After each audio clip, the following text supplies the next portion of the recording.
আজকে আমরা সবাই একটি খুবই আনন্দ ঘন মুহূর্তে উপস্থিত হয়েছি।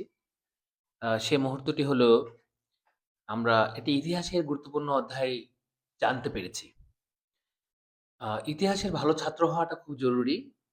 যে জাতি তার ইতিহাসকে ধারণ করে না, যে জাতি তার জাতীয়তাবোধে তার ইতিহাসের যে বীর মানুষগুলি রয়েছে তাদেরকে সম্মান প্রদর্শন করতে পারে না, সে জাতি আসলে ততটা উন্নত হয়ে ওঠে না।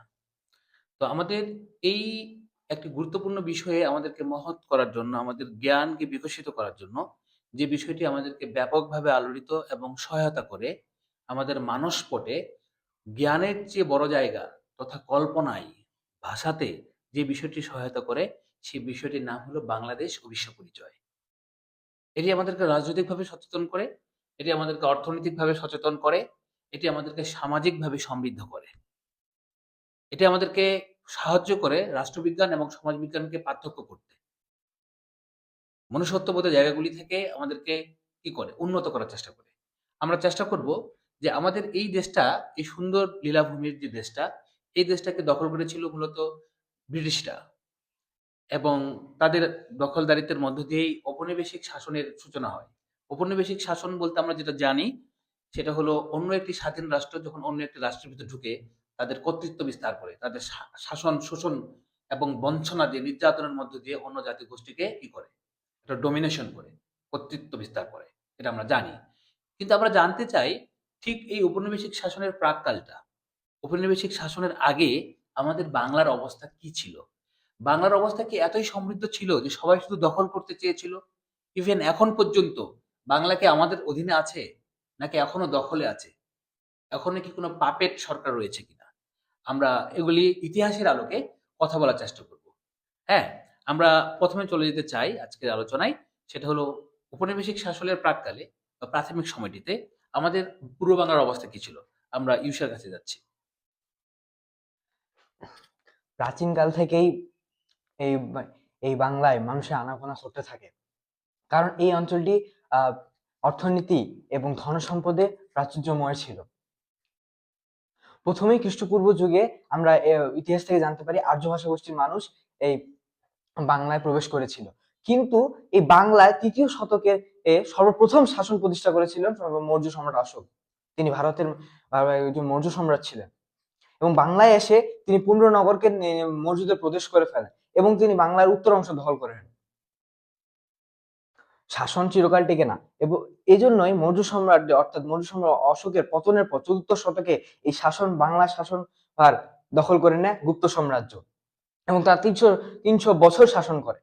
এই এই গুপ্ত সাম্রাজ্য প্রথমে বাংলার উত্তর এবং দক্ষিণ পূর্ব অঞ্চল দখল করে নিয়ে তারা তাদের শাসন বাংলা চালাতে থাকে ৩০০ বছর।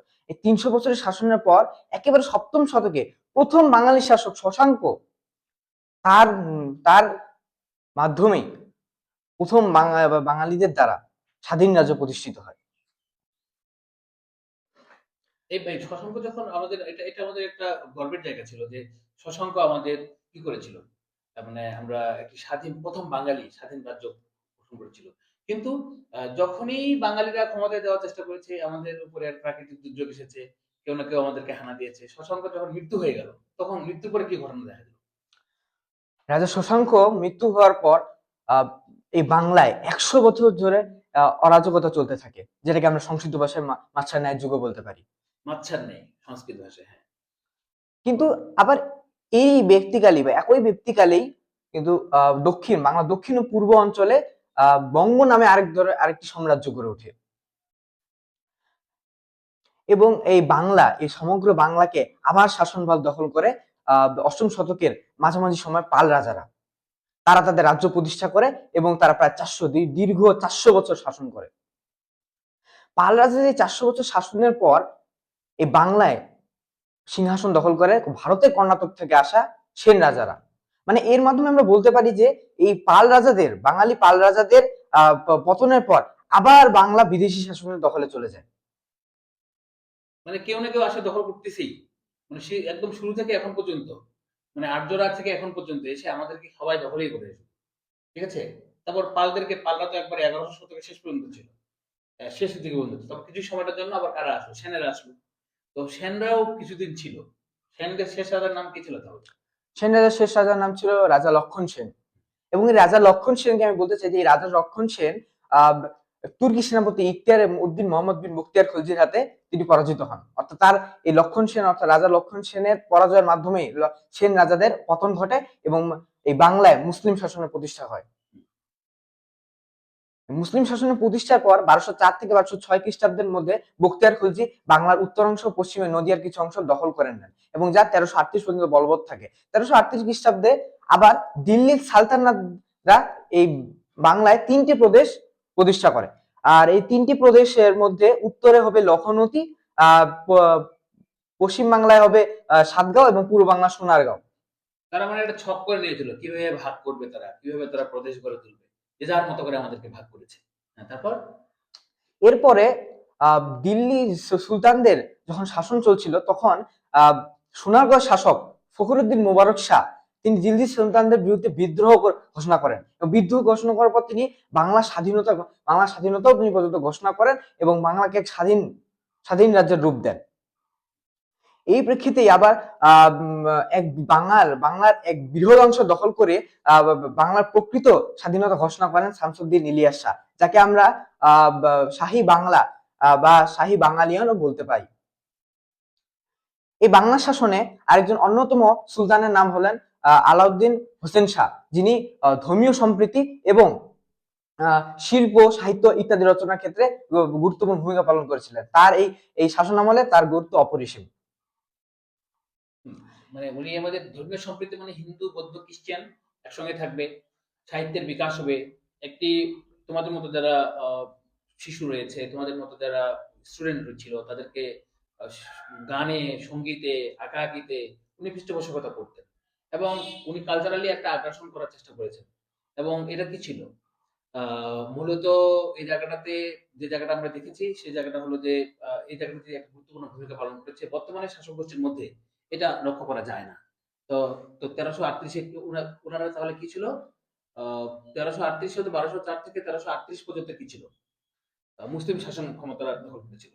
কিন্তু এই সময়টাতে এই প্রায় 150 বছর ইকতার উদ্দীন বিন মুক্তার খলজির সময়টাতে আমাদের উৎকৃষ্ট সাহিত্য রচনা হয়নি। ওখানে আমাদের সৃজনশীল কোনো সৃষ্টিকর্ম আমরা লক্ষ্য করিনি। এবং এই জায়গাগুলিতে যে জিনিসটা দেখা যায় সেটা হলো এই জায়গাটাতে কবিতা রচনা হয়েছে কিরকম? হাট্টিমা টিম টিম তারা মাঠে পারে ডিম, তাদের খাড়া দুটো শিং, তারা হাট্টিমা টিম টিম। এখানে আসলে 150 বছর সাহিত্যের একটা অন্ধকার যুগ ছিল। ওরা চলে যাওয়ার পর কারা আসলো?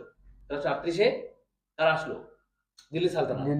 দিল্লি সালতানাত 200 বছর ছিল 1538 পর্যন্ত। 1538 এসে কি হয়ে গেল? দিল্লি সালতানাতও কি হয়ে গেল? তাদের পতন পতন। তারপর কারা আসলো?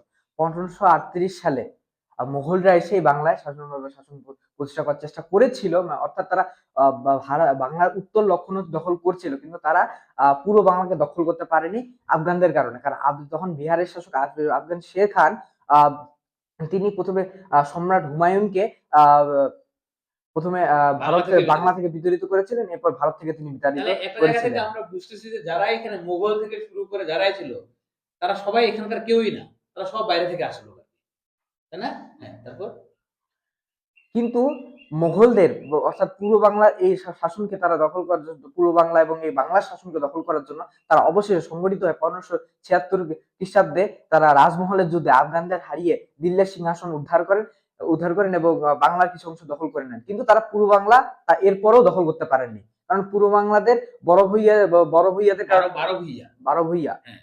বারো ভূইয়াদের কারণে তারা দখল করতে পারেননি। বারো ভূইয়ার নেতা ঈশা খাঁকে তারা পরাজিত করতে পারেনি। অর্থাৎ সম্রাট আকবরের সেনাপতি মানসিংহ কয়েকবার চেষ্টা করলো বারো ভূইয়াদের হত্যা বা তাদেরকে পরাজিত করতে পারেনি। এরপরে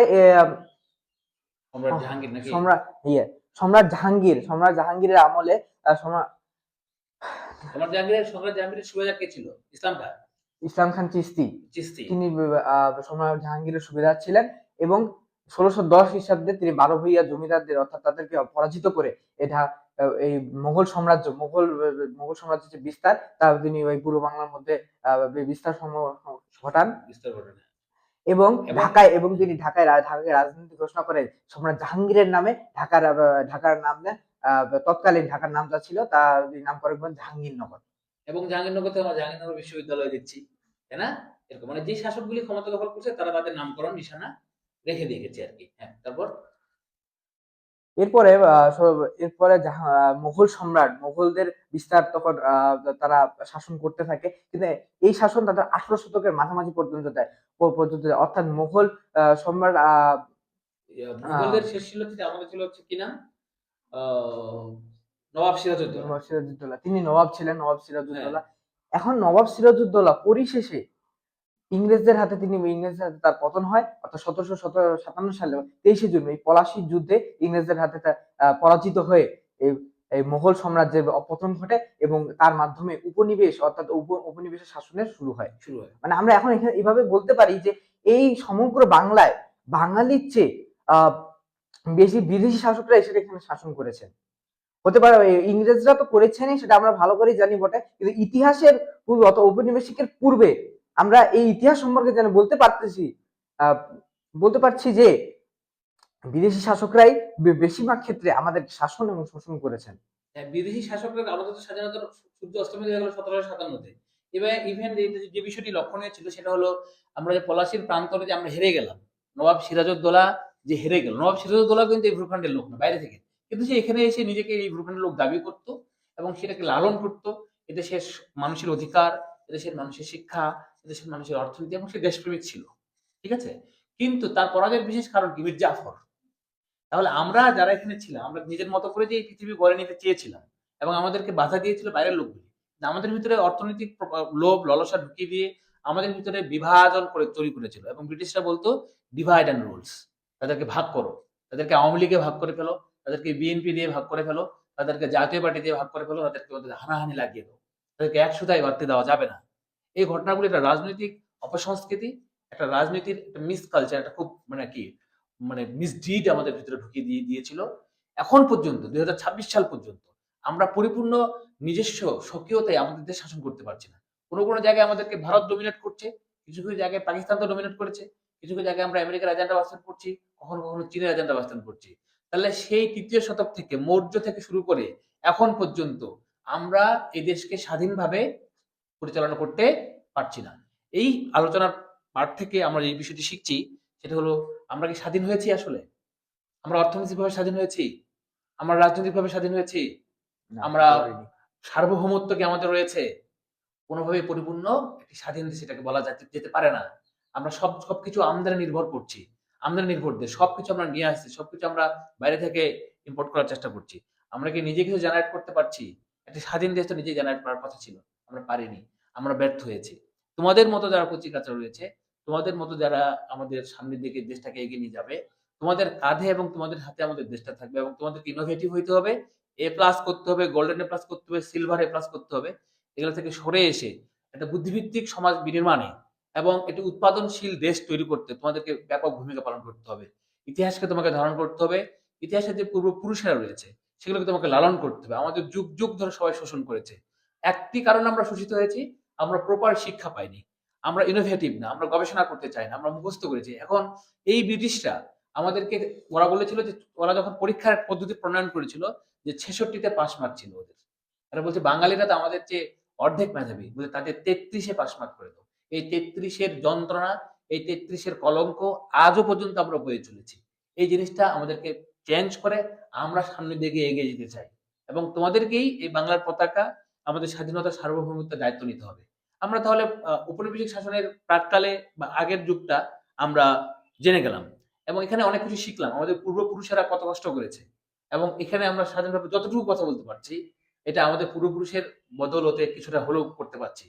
এবং আমাদের যে জিনিসটা মোরাল অফ দ্য স্টোরি হলো, আমাদেরকে ভাবতে শিখতে হবে, আমাদের ভিতরে রিয়েলাইজেশন থাকতে হবে, আত্ম অনুভূতি থাকতে হবে, এই দেশটাকে নিজের মতো করে গড়ে তুলতে হবে। ইতিহাসের ভালো ছাত্র তো হতেই হবে, এগুলোকে রিয়েলাইজ করতে হবে। শুধু নৈবিত্তিক জ্ঞান দিয়ে এ ক্লাস করা সম্ভব হলেও আমাদের তো একটা বহু নির্বাচনীয় কিংবা একটি ব্যাখ্যামূলক বিষয়গুলো আমাদের ভিতরে ধারণ করা দরকার। বুঝছি না আমরা? তো এরপরের ক্লাসগুলিতে আমরা কি করব, অন্য কারো মাধ্যমে আমরা উপনিবেশিক যে যাত্রাটা শুরু হলো, কিভাবে শুরু হলো, এগুলো নিয়ে আলোচনা করব। ঠিক আছে? সকলকে ধন্যবাদ।